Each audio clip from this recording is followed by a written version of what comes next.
Boom! We are live. Ladies and gentlemen, boys and girls, welcome to the Nolan Hawkeye Anthony YouTube channel. And I thank all of you for being here, wherever you may be. And of course, however you may be listening.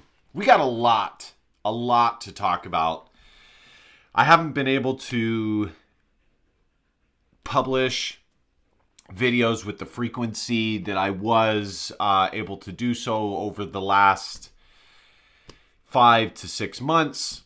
There have been some circumstantial changes for me, I would say over the last 6 to 7 months, which has granted or taken away my ability to publish videos with a certain velocity or lack thereof. But in a certain regard, nonetheless, I am, well, let me start here actually. Regardless, I am going to give you guys the video. It's just, or videos, it's just a matter of, when and how quickly after a certain event or certain, situation takes place or major Iowa news. I think for the most part, I'm able to drop content on a major Iowa Hawkeye news or event pretty quickly for the most part. But the previous couple of months, I was actually really grateful that I was able to put out the content with that sort of velocity, because YouTube definitely does reward channels that publish content more regularly. I think over the last 3 to 4 years, I have published content regularly regardless. But there's a difference between being able to drop 1 or 2 videos a week and dropping 5, or 3 to 5, 3 to 6, which is what I was able to do. And I have seen directly the uptick in natural, organic views for the videos. I still do this, but previously I really had to share the videos out to get a lot of the engagement, because for whatever reason, YouTube just was not promoting my videos as much as one would hope. But over the last couple of months, with me being able to post videos with major velocity and quickness, YouTube has rewarded the channel and promoted, because I can see it in the numbers, has promoted the channel, and thus the videos are getting much more traction and eyeballs organically without me having to do a lot of the legwork. And so I just wanted to say, and I always say this, thank you guys for the support.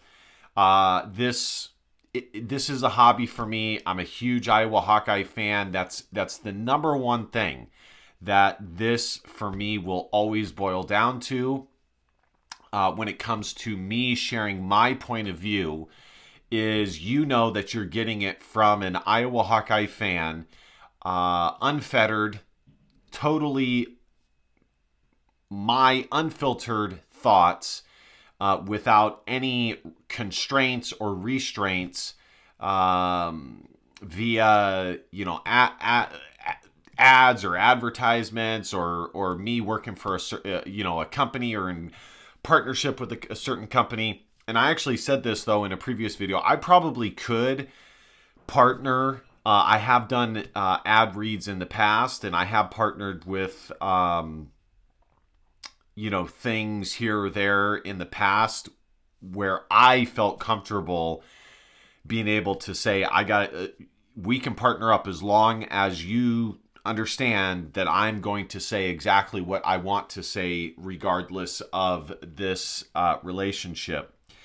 But there are websites that you can go to and basically put that you're trying to get ad revenue. And and put ads on the video. I don't think I'm going to do that because, like I said, and this is the whole reason I'm saying this is a hobby for me. And yes, the channel does bring in some ad revenue. Getting an advertisement is not going to really change much for me. It's not going to change my enjoyment level of doing this. It's not going to change substantially the monetary value of doing this. So I purely do this to talk with you guys, to share Iowa Hawkeye news and ideas and concerns and thoughts. How long I'll keep doing this, we'll see. Sometimes I ask myself, why am I still doing this? And sometimes it is hard to continue to do this, especially if Iowa is not having the season that one would hope. This past season was probably the most difficult. However, because of my circumstance, I was able, as far as my schedule, it was a lot easier to do the videos. But from an enjoyment level of Iowa football and Iowa basketball's success or lack thereof, it was really tough to do the videos. And I know from your guys' perspective, it might seem like it's easy to just put on a camera and, just talk into the camera and go at it. I'm not going to go into the minutia of it all, but it's especially when Iowa is not winning, it is very difficult, especially when you consider, for me specifically, I am coming at this from the perspective of an Iowa Hawkeye fan. I have been my whole life. So with that said, I just want to thank you guys for your support, especially the newer people who, well, not especially. I want to thank the new people for coming across the channel and giving the channel a chance. And those of you who, and I know who you are, who have been watching me from day one, a sincere, heartfelt thank you. Like I said, I'll keep doing this. Just to answer my own question, I'll probably keep doing this as long as I'm able to do so. All right, guys, without further ado, with that said, be sure to hit that subscribe button. Let's get this channel to over 2,000 subscribers by the time the next football season rolls around. I would love for that to happen. We're really getting close to it. Man, my collar on my t-shirt is bugging the heck out of me. At the very least, like, comment. That is just a free and easy way for you guys to support the channel. And without further ado, let's get into this. So number one, today we're going to be talking Iowa in the NFL draft. We're going to be talking Iowa's final open practice, spring game, final practice, or whatever you want to call it. Kind of the observations of that, and we are going to be talking about the recent commitments in the transfer portal for the Iowa football team. If there's enough time, I will touch upon Iowa basketball. We'll see. I told you guys in the past video, I don't love when it comes to the transfer portal to talk about possibilities or could or woulds, because it ends up being lost breath. But time permitting, we might. So let's start here with the NFL draft. Iowa had 5 guys drafted in this year's NFL draft, which, if I'm remembering correctly, it was, well, number one, I know it was more than last year. It's got to be more than the last 3 or 4 years. For whatever reason, on NFL.com, it's not showing Mason Richman because he wasn't even graded by NFL.com. They didn't even have him graded. They gave Caleb Johnson a 6.21, Luke Lachey a 5.97, Y.A. Black 5.86. They did have him listed momentarily, but they don't have him listed anymore. So I made a Facebook post that Iowa had 5 people drafted, And then I pull it up again, and I'm like, there's not 5. Did I make a mistake? Is it actually only 4? No, it's 5. I had it right.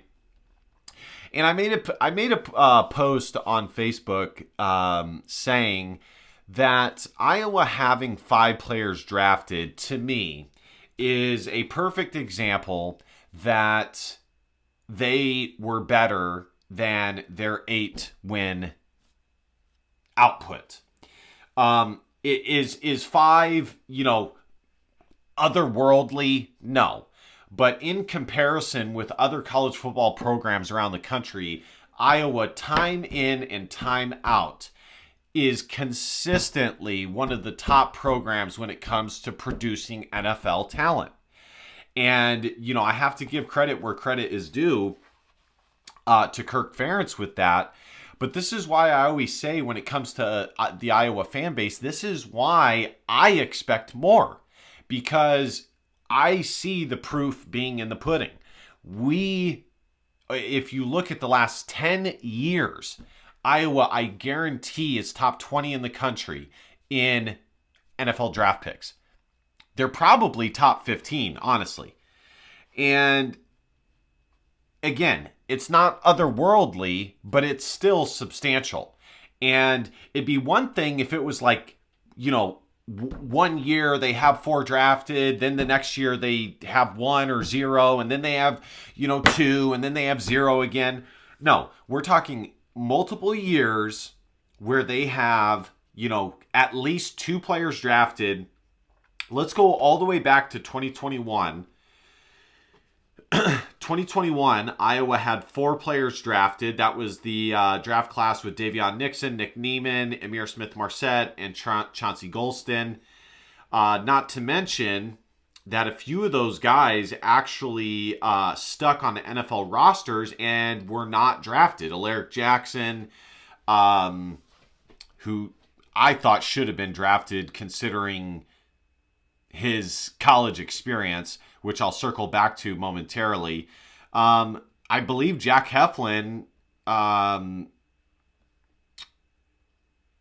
might be confusing him with Coy Cronk. It's either Coy Cronk or Jack Heflin.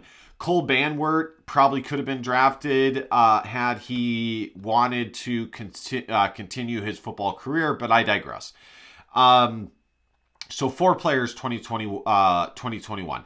2022, Iowa had 2 players drafted, and they actually had a pretty good year in 2022. So it's not a like-for-like comparison. It's a situation where it's, correlation does not imply causation. Just because 2 things happen together doesn't mean one causes the other. But I do think it's definitely something to take into consideration. And usually the teams with the most NFL talent end up having the best records in college football. 2023, and they probably had a few more, at least one more stick as far as undrafted free agents. Let me see here. Because Iowa always had, Zach Van Valkenburg, I think, is still sticking in the NFL. Tyler Goodson is still sticking in the NFL. I don't think Jack Kerner. All right, 2023 had 4 guys drafted: Lucas Van Ness, Jack Campbell, Sam Laporta, and Riley Moss. And of course, they had a really good year that year. This last year, 4 guys drafted: Logan Lee, Torrey Taylor, Eric All, and Cooper DeJean, a.k.a. Cooper DeJean. And then, of course, 2025 has 5 guys drafted. So, again, this is why my expectations are high for Iowa, because they consistently have a lot of guys drafted. And what this means is that they are developing NFL talent. Now, from top to bottom, do they have the same like mean or average of talent as an Ohio State or Penn State and or maybe the depth that some of these programs have? No. Okay? Not quite. but they're still quite good at it. Okay, they still do have talent regardless, and they still do have depth regardless. By the way, speaking of Cooper DeJean, I don't know how many of you guys saw, but there was a video that went viral about Cooper DeJean and this girl who said that she was the girlfriend of Cooper DeJean, and she got caught sleeping with one of his teammates. It was like, I don't know the validity to it. I don't know how true it is, but it was on like a really, really popular YouTube channel. A lot of you guys that watch my channel probably would not be familiar with this channel because it's more younger people that watch it. I'd say probably below the age of 25. But still, it's a viral video if you guys want to check it out. So that was just a random thought. Hats off to these guys. Caleb Johnson went in the 3rd round. I think Pittsburgh Steelers are a perfect place for him to land. He'll immediately be able to compete for the RB1 position, or be in the staple. I think the reason why Caleb Johnson fell so low is because Caleb Johnson is like a lead back or nothing. He's not a guy that comes across as like a solid complementary back if he's unable to be a lead back. You look at some of the other guys that were in the draft class at the running back position, and some of these guys had better measurables. They were faster. They were quicker. Ashton Genty. Let's see. Let me pull up some other names. And so I think, a lot of these NFL teams, when it came to him, unless there was a major need for them to have a day one starting running back, they were going to take somebody that they felt would give them more of a well-rounded, potentially high ceiling, but if they don't hit the high ceiling, they'll be able to be used in other ways as well. Caleb Johnson is a very specific type of running back. He is a workhorse. He is a Derrick Henry, big-bodied, good vision running back, from north to south running back, okay? So I think that's probably why. But if you think about it, round 3 was pretty much where everybody was saying. I think at the high end, people were saying round 2. I think maybe here or there were some, at different points in the draft process, there were people saying that he would be a first round draft pick. I never expected him to be, unless he was able to perform a lot better in some of these pre-draft measurables than people anticipated. But seeing as he didn't really do that, I thought he was going to be a 3rd round, at the high end, a late 2nd round draft pick. But I'm really happy for him. I think it's a perfect place for him to land.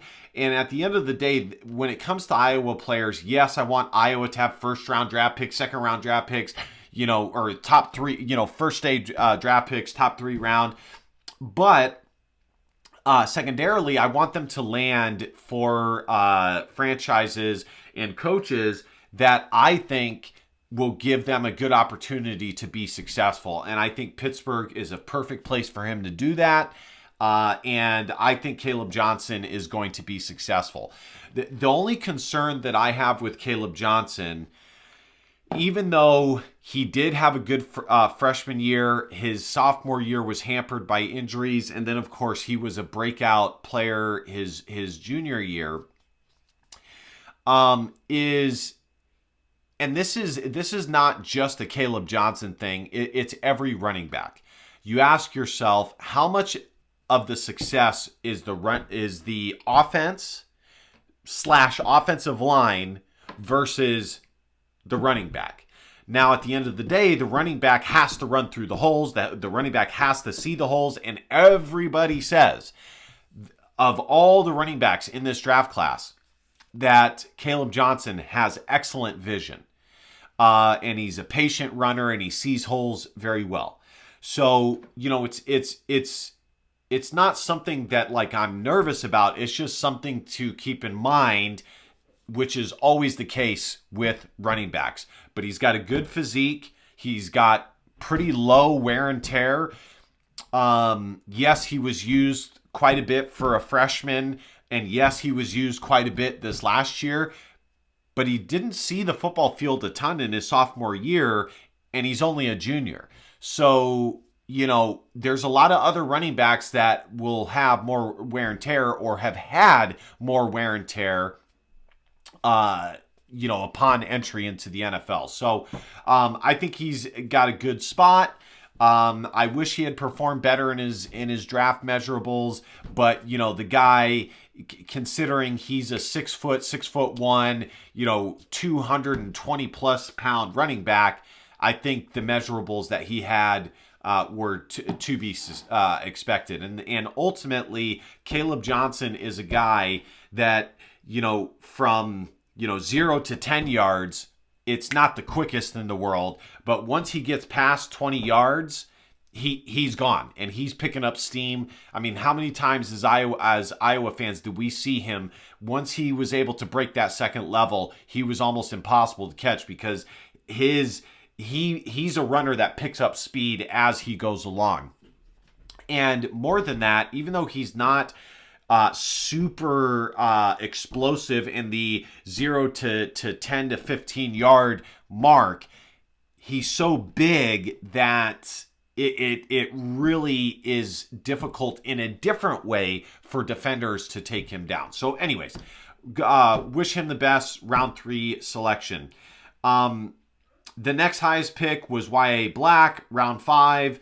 He's by the Pittsburgh Steelers again. Not surprised by this. He had a good pre-draft process.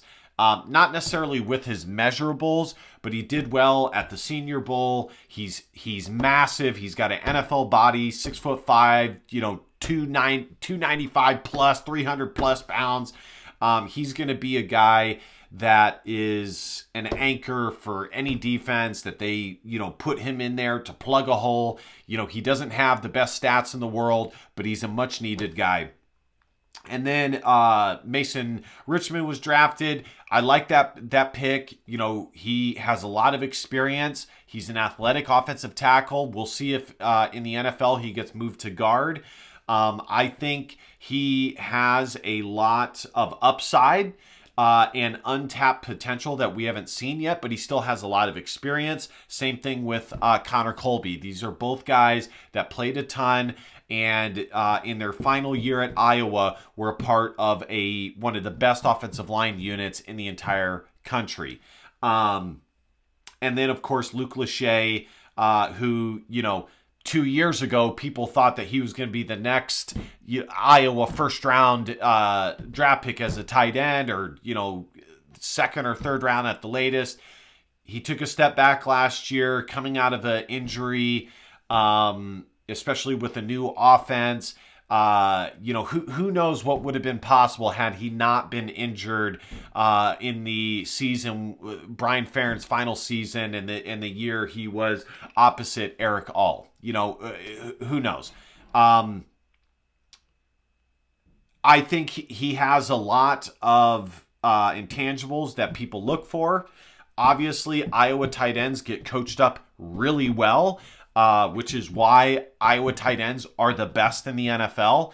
So guaranteed when he gets to the NFL, he's going to know how to run a pro-style offense. He's going to know how to block. He's going to know kind of the fundamentals of the tight end position.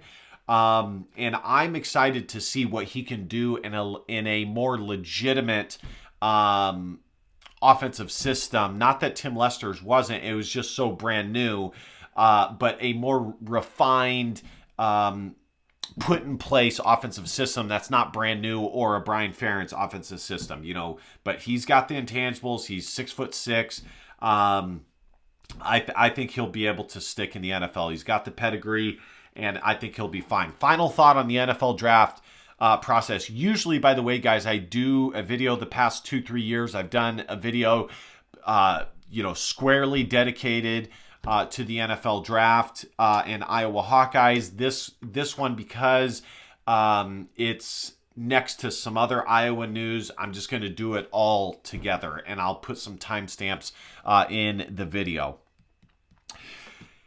The NFL draft, but final thought. And I've said this before. Number one, there's a lot of nerds that are in the room for these franchises, okay?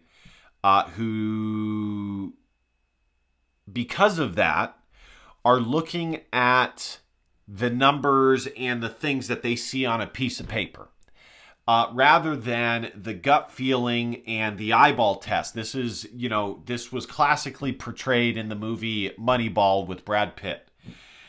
I do think there's something to be said about just looking at the numbers, as numbers don't lie, except when they do. But I do think that they have their place. But in the NFL, and the NBA for that matter, there's a tendency for these guys to fall in love with the best athletes rather than the best football players. Now, there are plenty of cases where there's a really good football player who maybe doesn't have the best numbers who still gets drafted really high. There's, a lot of examples of, guys that are, good athletes. And I would say that this is the case much more, that are really good athletes that didn't have a super, successful college career that pop and rise up draft boards. Because when these people are looking at these prospects, they're looking for untapped potential. They want to be the team that took a chance and were able to tap into the untapped potential. That is what they're looking for. And if you think about it from their perspective, it's like, okay, well, we have, 5 picks.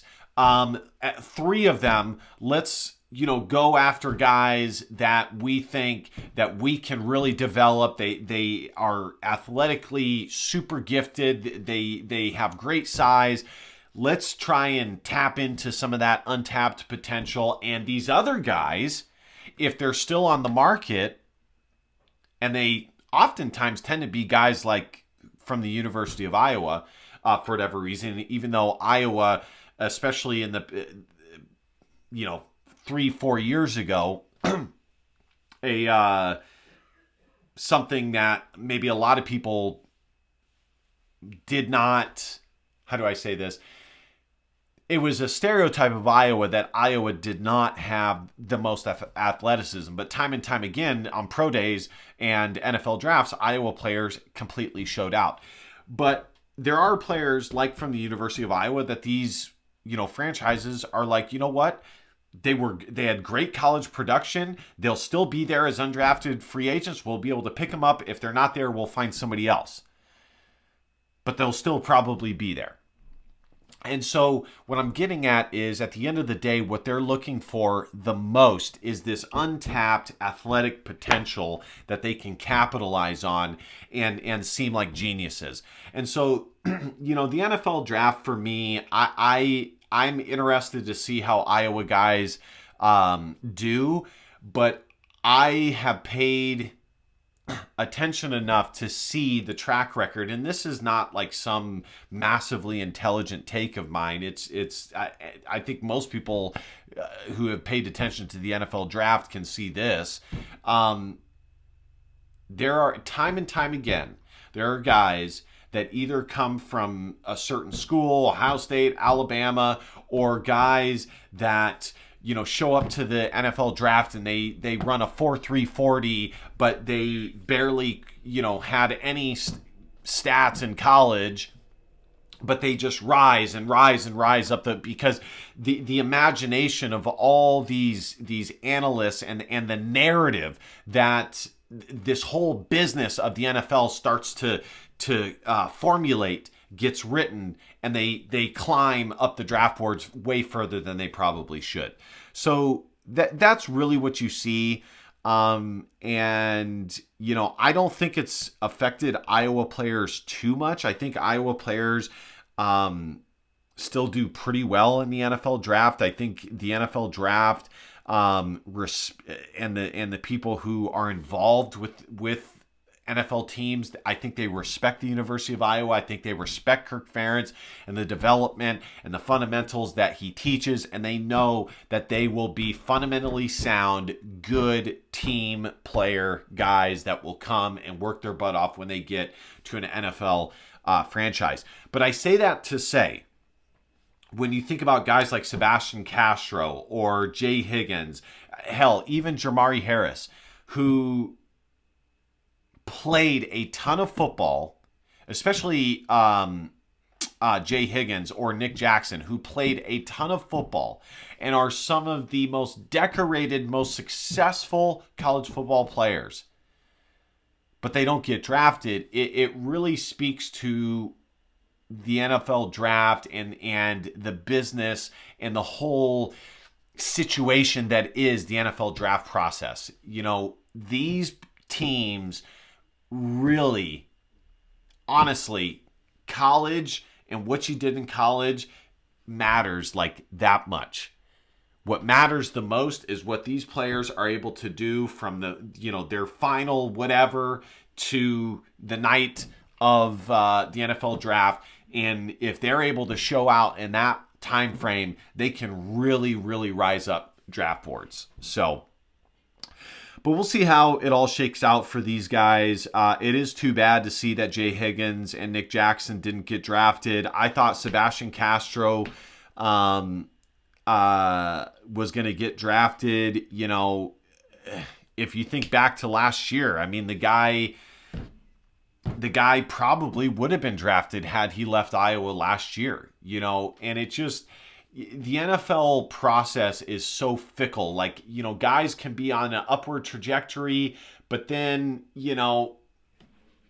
they're not, all of a sudden they're not as sexy of a draft pick as maybe somebody else, just a year later. So, anything really is possible. And, at the end of the day, these guys, whether they're drafted or not, they're going to have to work. They're going to have to earn their roster spot. Yes, some guys have it easier than others, but I always say professional sports is a meritocracy. It is the ultimate meritocracy. And so all these teams, all they care about is winning, for the most part, because winning produces money. Success produces money. And so if you're a player that can contribute to winning, you will find a way, or an NFL roster will find a way to keep you on a roster in the NFL. All right, guys, that's it for the NFL. Let's move it on here. By the way, guys, hit that subscribe button, like, comment. You guys know the drill. Let me know what you guys think about where the Iowa players landed in the NFL draft, so on and so on. All right, next, let's talk about Iowa Open practice or the spring game. I'm going to read this article from Chad Leistico. But before I do, I just want to say, I've been doing this for a while now, and this is kind of just my thoughts on the open practice. Yes. And I said the same thing last year. It's good to see the development of some guys where they were last year to where we're seeing them now.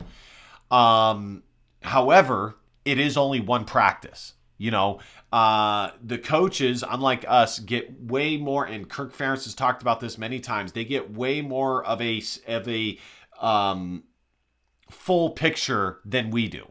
Now, sometimes they lean on that too much in coming up with excuses on why things are not what they should be. But still, for us, it's good to see the size, the health or lack thereof, the quickness, the strength, things like that. And kind of where they are in the pecking order according to some of the snaps that we're seeing. But I don't put a ton of stock into this because it is only one practice. But So you really have to take it with a massive grain of salt. I'm throwing some grains of salt at you guys because you really do. But with that said, this was probably the most optimistic open practice that Iowa has had in a while, depending on which viewpoint you're looking at it. The defense was not, the most dominant in the practice that we've seen in years past. But it doesn't mean that they're bad. They also had a lot of guys that were out with injury. The offense stole the show today. And we've been hearing a lot of stuff about Tim Lester and his philosophy and the development of the offense, the development of the wide receivers, and their knowledge, their football knowledge of the offense. And I can believe it. Tim Lester, I knew when Iowa hired him that this would be a guy that had high football IQ, especially coming from playing quarterback himself. So that was the biggest thing. But again, you have to take all of this with a grain of salt. With any conversation surrounding offense in the Iowa football program, any notions of positivity are naturally met with pump the brakes skepticism. That's fair and frankly necessary with so much scar tissue from so many years of offensive dormancy. But as each day passes, and as we learn more about what's in store for second-year offense coordinator Tim Lester, it seems more plausible that the Hawkeyes' offense might actually be, gasp, good in 2025. Despite missing its number one QB and most of its starting offensive line, the final spring practice at Kinnick Stadium became a showcase for Iowa's offense, specifically the downfield passing game. The idea that the forward pass was an exciting element of an open practice, be it this annual April event or Kids Day at Kinnick in August, felt new, different, intriguing. And I totally agree with that. I said that in a recent video. That is one of the positives about being an Iowa fan right now is there's so much newness surrounding Iowa sports. Yes, Kirk Ferentz is still at Iowa, but Tim Lester and this new offense kind of gives some newness and cautious optimism. And then of course now you have Ben McCollum as well. For reference, Cade McNamara went 8 for 24 for 20 yards at the Kids Day practice last August. In this practice, Jackson Stratton was 4 for 5 for 64 yards on the first 11-on-11 series. Last year under Lester, the offense was necessarily about the run game, featuring new Steelers draft pick Caleb Johnson because the quarterbacks weren't very good and the receivers were young. All right, let's keep reading. Whether Hank Brown, who led the number one offense with Mark Gronowski out, or Stratton, who led the number twos, was throwing passes, the receivers wound up winning this gorgeous Saturday. It was only 2.5 years ago that Iowa had one scholarship receiver, Arlen Bruce, available for a regular season game. Driving a little deeper into the practice, here are some thoughts on what transpired. Picking a number one star was difficult. I circled these 5 different receivers who made eye-popping impacts, and that's with 2 guys who started the Music City Bowl, Gill and Jarriett Bowie, plus a key transfer, Sam Phillips, sidelined with injuries. Caden Wetchen, he was the practice's most revelatory example of going from year 1 to year 2 under Lester. The speedster and All-American kick returner came back for a 5th season at Iowa because coaches assured him he would become a more featured part of the pass game than he was a year ago. Wedgeshin scored on a nifty end-around, peeled off a chunk gain off a design screen, and popped the top off the defense with a deep throw down the left sideline from Brown. Reese Vanderzee, the 6'4" outside X receiver, looks like a more finished product than he did as a true freshman starter. He caught a red zone touchdown in traffic, high-pointed a sideline pass beautifully in 7-on-7 drills, and hauled in a timing play where Stratton just trusted where he would be. And then, of course, KJ Parker. We heard good things in bull prep about Parker, who seems to have taken a big jump this spring. Parker was the recipient of a 32-yard pass up the left sideline from Stratton on just the 5th play of 11 on 11. Seth Anderson, this is the senior's first healthy Iowa spring out of 3, and it showed he caught a 21-yard pass right away from Stratton. And then Dayton Howard, a guy Lester pinpointed as growing mentally in a recent news conference, showed good bursts to go with his tantalizing 6'4" frame. Having so many receiving stars was indicative of something Lester said earlier in the week about players going and not thinking. Brown, the Auburn transferred, echoed that afterward. Wetschen and Vanderzee probably were numbers 1A and 1B in the practice, with Parker a shade behind. But the fact that there are so many options at wide receiver is good news. No shortage of running backs post K2. Expected number 1 back Kamari Moulton was given most of the day off, but when he was in, the difference was easy to see. Number 28 has some juice to his game. Dare I say Moulton could be to Johnson what Jay Higgins was in succeeding a legend in Butkus Award winner Jack Campbell. Josiah Patterson was mostly held out, and so was freshman Brevin Dull. Hamstring tightness. Terrell Washington Jr. is a full-time running back again after dabbling at receiver last season, which I'm happy about that. I don't think he's a wide receiver. Just the way his body is built, I think he's more of a running back. He's more of a scat back, I'm happy they've made that move.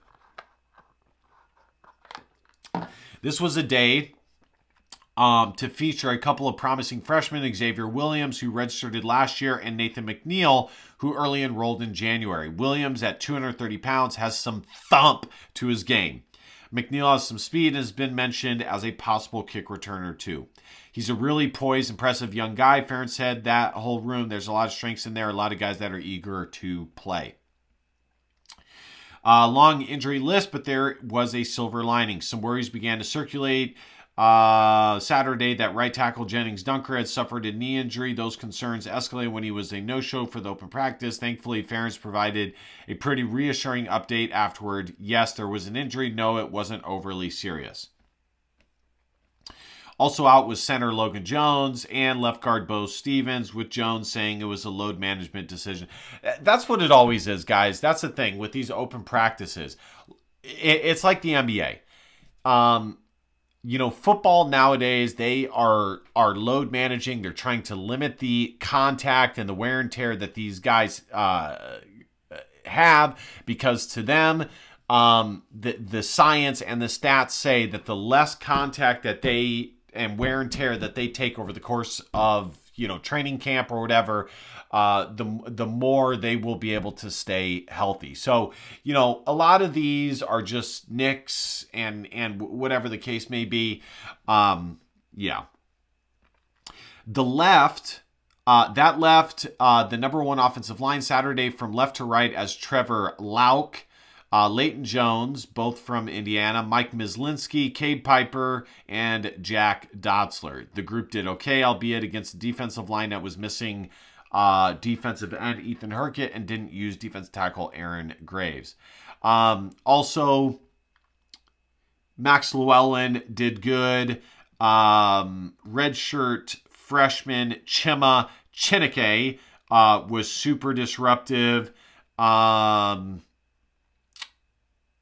It says Devin Kennedy saw a lot of time at defensive tackle, though Drew Campbell had his left arm in a sling. Iowa's class of 2024 was loaded with promising defensive linemen that needed development. We saw a lot of them, including Chima Chineke, 6'4", 240 pounds, getting nice penetration from one end, while Joseph Anderson played on the other. I told you guys that was going to be a really talented group. And then Xavier Wanpa was injured with a minor foot sprain, and he moved to free safety. And a combination of Zach Lutmer and Cohen Entringer at strong safety and Cash, which I'm sure they will get locked down. I think Cohen Entringer will end up being the strong safety, and Zach Lutmer will end up being the cash. All right, guys, last but not least, so that's it. Some good news on the open practice. Again, not a ton to take away. Let's see, at linebacker, there were times that freshman Cam Buffington and Preston Reese were in tandem as the number 2 inside linebacker unit. That's something to keep in mind. Let's see if there's any other major news. Gronowski was throwing some passes in warm-ups. That was good to see. So lastly, the recent Iowa commits that Iowa landed. Okay. Number 1, let's start with Jeremy Helinski. Let me get the commitments pulled up here. This is just another example, and I mentioned him a little bit. This is another example of Tim Lester moving the quarterback room forward. He has totally rehauled, revamped this room, and I love it. I love this new room. It is far and away more talented. It is far and away more competitive. And the arm talent in the room is much better. The recent commitments that Iowa has been able to secure, and I love this, that they have remained diligent in getting some late transfer portal additions, because the biggest news is the early transfer portal process, but it's still open for a long time. And I think people kind of like push it under the rug, but it's like, no, all of this still counts. And to me, this transfer portal class has ended up being, especially with some of the early signs of like Bryce Hawthorne and Jonah Pace and Hank Brown and, all these guys, this potentially, well, number 1, just from a ratings perspective, this is the best transfer portal collectively group that we have seen. It's big. It's got 8 guys. They might, end up with 9 or 10 before the season starts. I'm sure they're looking for either another DB. They're after a guy from Purdue who's a safety. Don't be surprised if it ends up being 9 or 10. So it's really good. From a ratings perspective, it's solid. Not amazing, but solid. All of these guys are going to contribute either this year or in the foreseeable future. The quarterback room is better with Jeremy Helinski, who is a former high 3-star, low 4-star quarterback out of Georgia, one of the best high schools in the state of Georgia. And he just brings another element. He probably has the best arm talent, like natural arm talent. He can run around a little bit. So I love this pickup. I was really hoping Iowa would land him. He was an 89 coming out of high school, 25th ranked quarterback coming out of high school last year. He's a little small at 6 foot, 5'11". But it's not what it used to be. It used to be that you had to be at least over 6'1" to be a quarterback in the Big Ten, or if you weren't, you had to have amazing arm talent or speed. So this is what Andrew Ivins for 247 Sports wrote about him coming out of high school.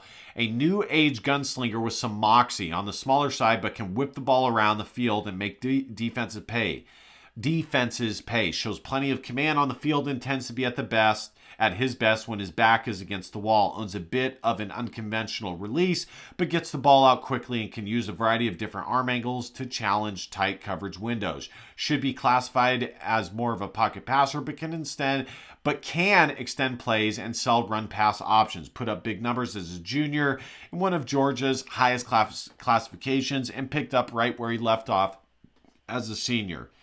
Throwing for over 250 yards in back-to-back weeks against ranked opponents.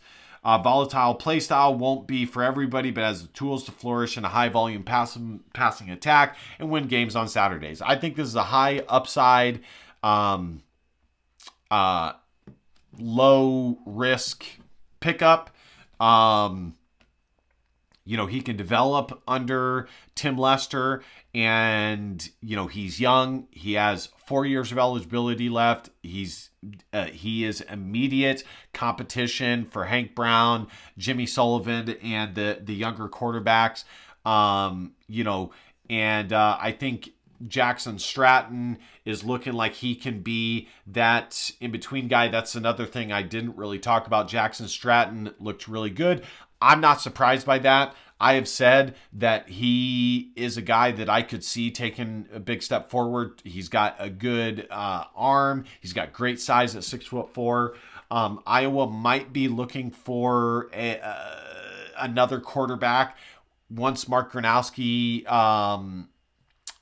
graduates this year, because it's basically Mark Gronowski and Jackson Stratton and then like a bunch of young guys that Tim Lester's developing. So they're going to need a bridge quarterback if Jackson Stratton is not the guy, or one of the younger guys becomes the guy. So we'll see with that. But so this is a high ceiling, low risk pickup. And then Iowa, they needed some DB depth, and they landed Shahid Barros out of South Dakota.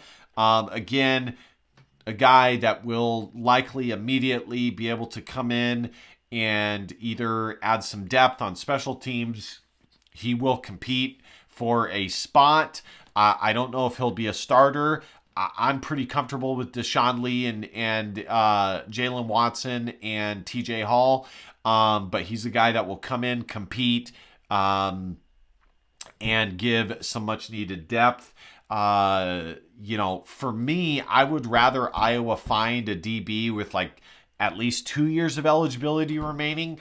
But, still, if this guy can contribute in any way, it will be successful, because Iowa has had a few guys leave, some guys not pan out at the DB position. So this is a good pickup, a guy that is proven to be able to play at the Division I level, albeit at the FCS level.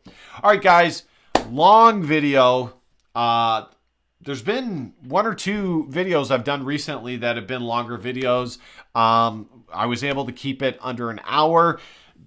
Briefly, I'm going to say that Iowa basketball hosted a guy out of High Point, Keza Giffa.